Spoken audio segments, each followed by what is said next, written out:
समसामयिक है। कोरोना संकट का भारतीय अर्थव्यवस्था और पर्यावरण पर पड़ने वाला प्रभाव। कोरोना संकट ने पूरे विश्व अर्थव्यवस्था को झकझोर के रख दिया। विश्व की 770 करोड़ जनसंख्या कोरोना संकट से त्रस्त है। अभी तक करीबन विश्व में 2 करोड़ 36 लाख लोग इस बीमारी से ग्रसित हो चुके हैं और विश्व में 8 लाख लोगों की मौत हो चुकी है। भारत भी अछूता नहीं है। दुनिया के उसी 195 राष्ट्र में भारत भी एक है। भारत तो एक काफी ऐतिहासिक राष्ट्र है। इसकी अपनी संस्कृति, अपनी सभ्यता, अपना धर्म सब कुछ है। ये सबसे प्राचीन राष्ट्रों में एक है। अंग्रेजों के शासन से पहले भारत विश्व जीडीपी का 32% जीडीपी का हकदार था और आज यह गिरकर 5% पर रह गया है। भारत भी कोरोना संकट से काफी गंभीर रूप से प्रभावित है। भारत की 135 करोड़ जनसंख्या, जिसकी कि विश्व के भूभाग का 2.4% भूभाग भारत को प्राप्त है। अब विश्व की कुल जनसंख्या का 17% जनसंख्या भारत में निवास करते हैं। उसमें अभी तक 31 लाख लोग इस बीमारी के चपेट में आ चुके हैं और काफी मौतें भी हुई हैं। मौतों की संख्या 57,000 के करीब है। हम जहां हैं मिथिलांचल बिहार, ये भी इस बीमारी से ग्रसित है। तो स्वाभाविक है कि इसका असर तो अर्थव्यवस्था पर काफी गंभीर आएगा ही और समाज का कोई भी वर्ग आज इस कोरोना संकट से अछूता नहीं है। जब लॉकडाउन हुआ तब की स्थिति हम सबों के आंख के सामने आज भी है कि किस तरह से भारत के सभी महत्वपूर्ण शहरों से प्रवासी मजदूर रिवर्स माइग्रेट करते हुए पैदल ही अपने गांवों की ओर चल दिए। उन्होंने यह भी नहीं सोचा कि 3000 किलोमीटर की दूरी मुंबई से और दरभंगा पहुंचना है, दिल्ली से 1100 किलोमीटर की दूरी दरभंगा पहुंचना है, वो कैसे पहुंचेंगे, और वो प्रस्थान कर गए। उनकी समस्याएं थी भोजन की, उनके जॉब्स छूट गए थे, वो बेरोजगार हो गए थे। और दुख की बात है कि 73 वर्ष हमारे स्वतंत्रता का हो गया है, लेकिन अभी तक जो भारत को आत्मनिर्भर जिस तरह से होना था, हम नहीं हो पाए हैं। क्योंकि दुनिया में बहुत सारे राष्ट्र हैं, लेकिन रिवर्स माइग्रेशन की समस्या कहीं नहीं देखी गई। ये समस्या मुख्य रूप से भारत में ही देखी गई, जो कि बहुत कुछ बयां कर देता है, भारत की बहुत सारी कमजोरियों को सामने लाकर रख देता है। हालांकि 100 साल पर इस तरह की बीमारी आती है। 1918 में स्पेनिश फ्लू के नाम से यह बीमारी आई थी, जो कि 1920 में समाप्त हुई। इस बीमारी में विश्व के 6 करोड़ लोग मरे थे और भारत में भी 2.25 करोड़ के आसपास मौतें हुई थी। अभी अभी विश्व स्वास्थ्य संगठन ने ऐसा कहा है कि अभी और 2 वर्ष ये बीमारी चलने की आशंका है, लेकिन उन्होंने ये उम्मीद जताई है, ये आशा व्यक्त किया है कि जो स्पेनिश फ्लू था उस समय हमारी मेडिकल सुविधाएं उतनी सुदृढ़ नहीं थी, जिसके कारण ज्यादा मौतें हुई।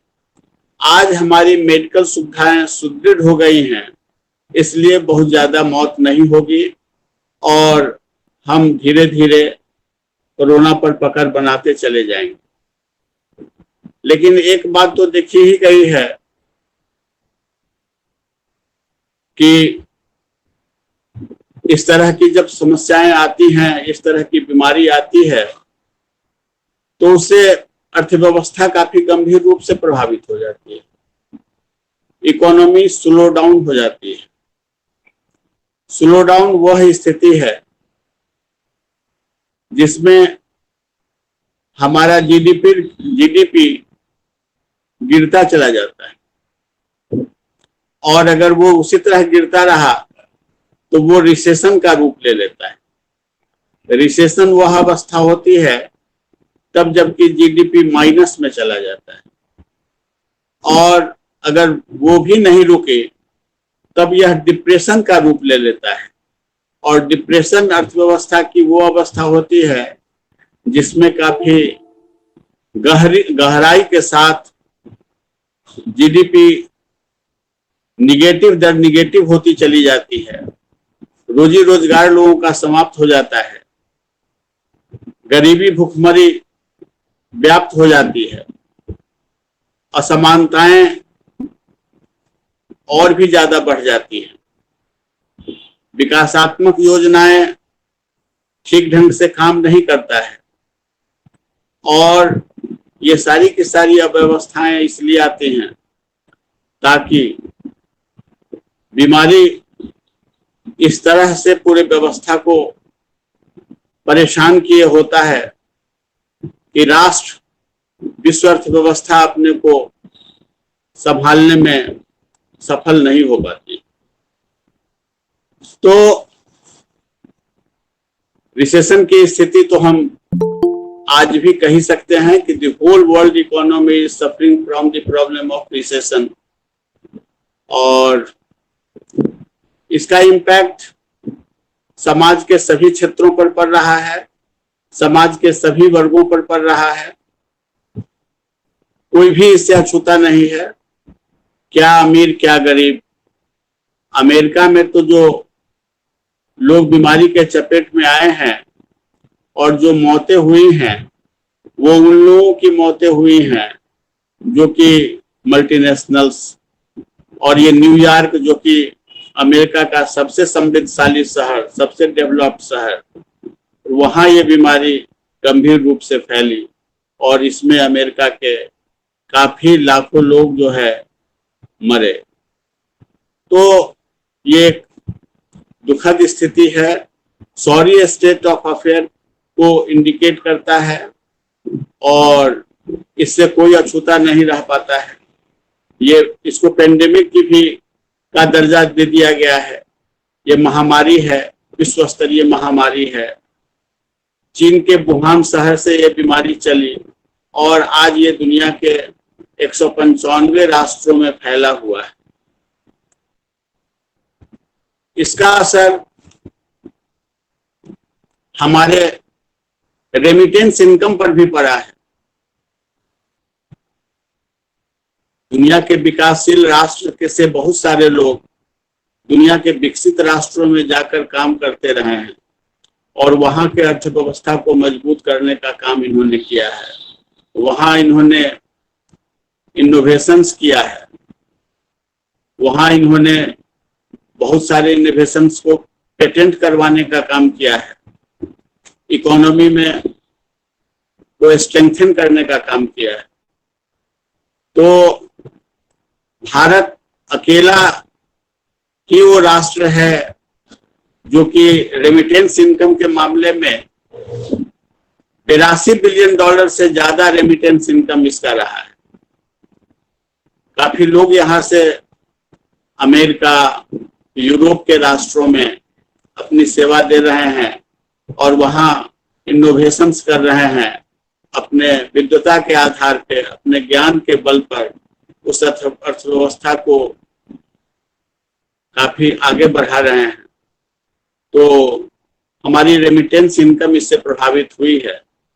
रेमिटेंस शब्द का प्रयोग हम छोटे प्रदेशों से जो गए हुए, जो हमारे मिग्रेंट लेबरर्स हैं, या कोई भी जो दरभंगा से, मधुबनी से, या बिहार से, बंगाल से, उड़ीसा से, जो पश्चिम के प्रदेशों में जाकर काम करते हैं, उसी तरह भारत जैसे राष्ट्रों से या अगल बगल चीन से, पाकिस्तान से, बांग्लादेश से या और अगल बगल के राष्ट्रों से जो लोग जाकर अमेरिका में, यूरोप में काम करते हैं, तो पूरब से पश्चिम की ओर ये शिफ्ट देखा गया है और इसके कारण रेमिटेंस इनकम का काफी तेजी से डिक्लाइन हुआ है। इससे हमारी अर्थव्यवस्था भी काफी गंभीर रूप से प्रभावित हुई है। इसका असर भारतीय अर्थव्यवस्था के करीब करीब सभी क्षेत्रों पर है। अगर हम प्राइमरी सेक्टर को लेते हैं, जिसमें कि हम देखते हैं कि हमारे यहाँ एग्रीकल्चर है, एलाइड एग्रीकल्चर सेक्टर्स है, उस पर भी इसका काफी गंभीर असर पड़ा है। हमारी जो भी कृषि योजनाएं हैं वो प्रभावित हुई हैं।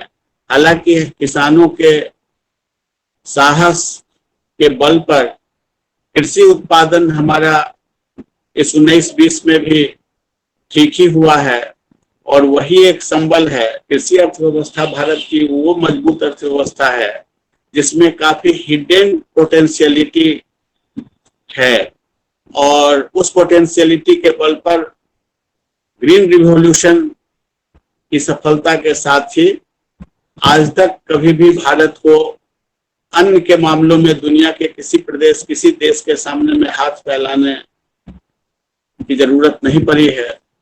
बल्कि हाथ ही नहीं, अब तो हम विदेशों को एक्सपोर्ट करने की स्थिति में हैं और बहुत सारा गेहूं है, चावल है या और भी बहुत सारे सामान हैं जो एग्रीकल्चरल प्रोडक्ट हैं, उसका हम निर्यात करते हैं। भारत के साथ ये देखी जाती रही है कि हमारा जो है निर्यात कम होता है, आयात कम होता है, निर्यात कम होता है, आयात ज्यादा होता है, जिसके कारण जो है हमारी अर्थव्यवस्था ज्यादातर जो है वो एडवर्स बैलेंस ऑफ पेमेंट से प्रभावित रहती है, ग्रसित रहती है। और कोरोना काल में इसमें थोड़ी गिरावट आई है क्योंकि हमारा विदेशी व्यापार, जिस कच्चे माल, जिस पेट्रोलियम प्रोडक्ट्स, तो इधर विश्व बाजार में पेट्रोलियम प्रोडक्ट्स के मूल्य में काफी गिरावट आई है और उस गिरावट का लाभ भारत को मिला है। हालांकि जितना अधिक लाभ भारत को लेना चाहिए उतना लाभ तो नहीं मिला है, लेकिन हमारा जो एडवर्स बैलेंस ऑफ पेमेंट है उसमें थोड़ी कमी आई।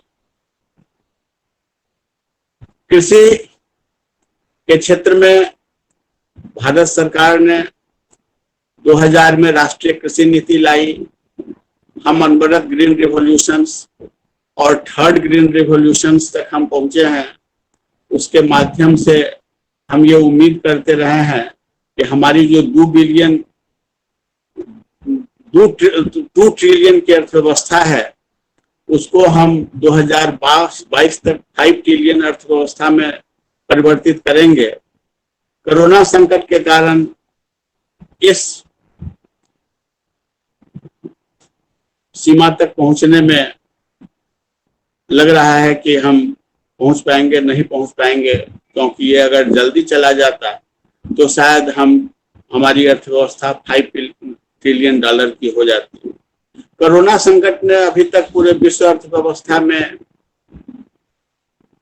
12 ट्रिलियन की क्षति कर डाली है। पूरे विश्व अर्थव्यवस्था जो है गंभीर रूप से रिसेशन से जूझ रहा है और इसका जो है सो खामियाजा जो मजदूर हैं, जो मार्जिनल फार्मर हैं, जो स्मॉल फार्मर हैं, जो गांव में रहने वाले विभिन्न क्षेत्रों में काम करने वाले लोग हैं, खेतिहर मजदूर हैं या गैर खेतिहर मजदूर हैं, सबों पर गंभीर रूप से पड़ रहा है। हमारे यहाँ बिहार में एग्रीकल्चरल रोड मैप भी हमारे माननीय मुख्यमंत्री श्री नीतीश कुमार जी के नेतृत्व में चला है।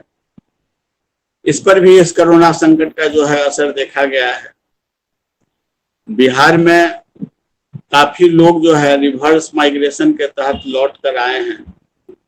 28 लाख लोग लौट कर आए हैं और हाल ही का रिपोर्ट है कि 66% कोरोना के रोगी हमारे माइग्रेंट लेबरर्स ही हैं।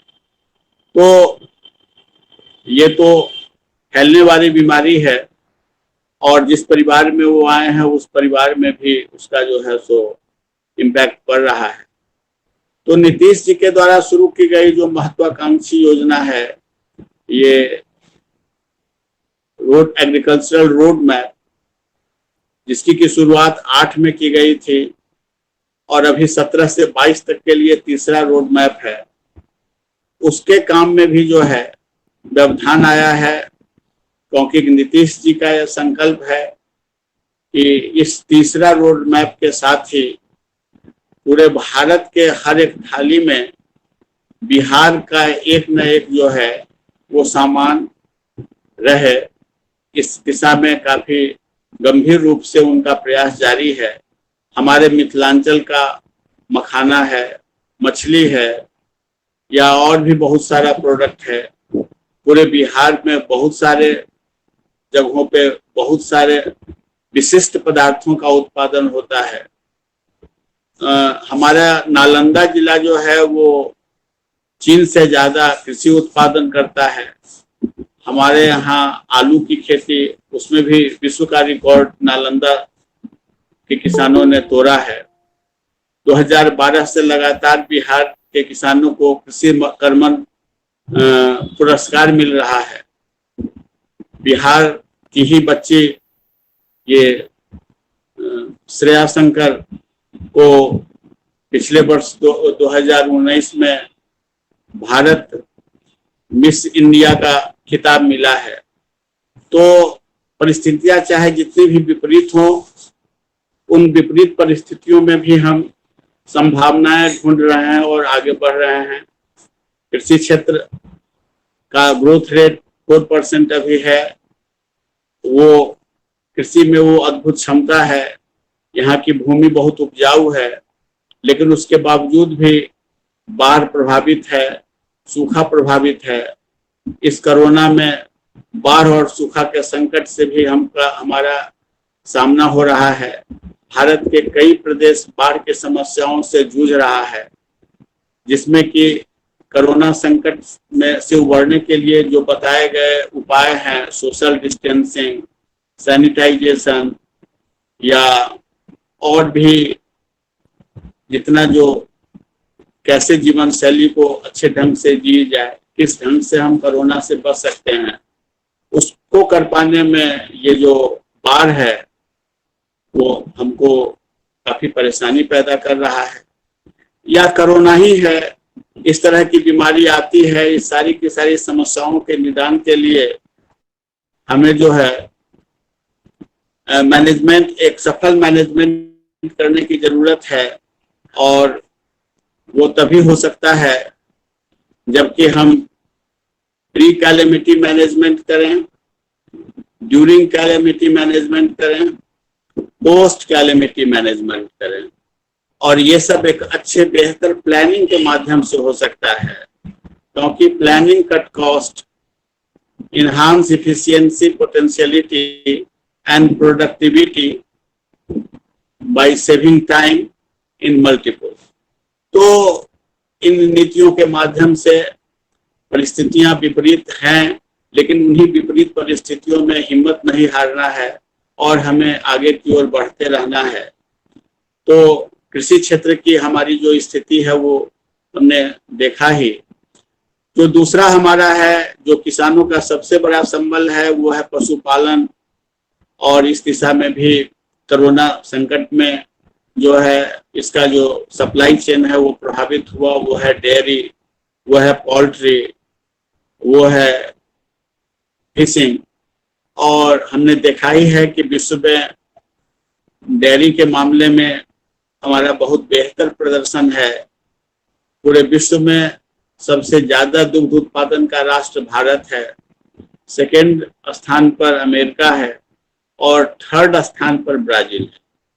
तो इस तरह से किसानों का सबसे बड़ा आधार है। जब कभी भी उसका कृषि फेल करता है, उसको वहां संकट का सामना करना पड़ता है, तो वो जो है इसी डेयरी का सहारा लेता है।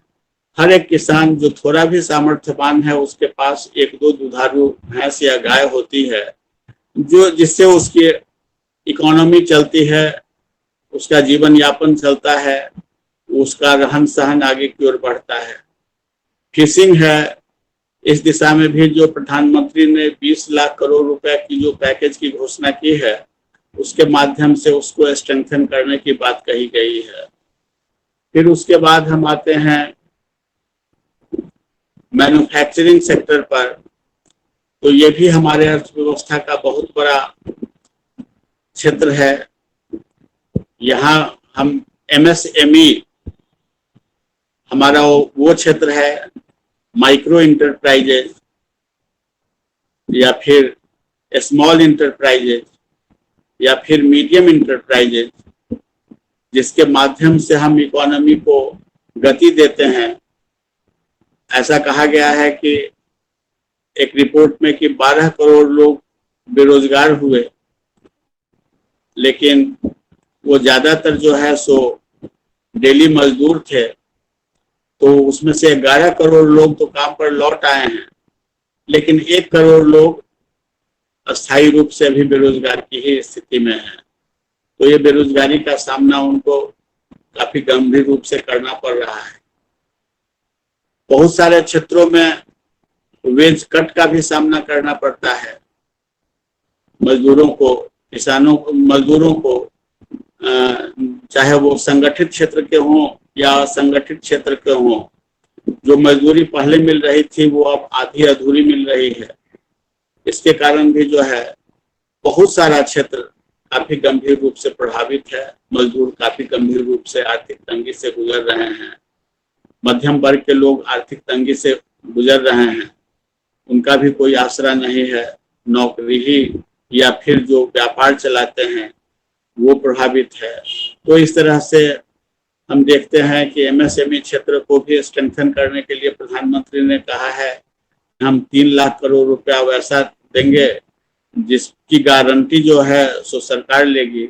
और एक बात जो महत्वपूर्ण कही गई है वो ये कि ये वाला जो भी MSME है उसको भी जो है वो बैंक जो है वो फाइनेंस करे, बैंक उसको भी जो है वो ऋण दे, ताकि MSME को आर्थिक संकट का सामना नहीं करना पड़े और वो अपने उत्पादन को आगे बढ़ा सके। तो जो नॉन परफॉर्मिंग एसेट वाला भी जो MSME है, इस कोरोना संकट में उसको भी एम्पावर्ड करके लेके आगे बढ़ाने की आवश्यकता महसूस की गई है।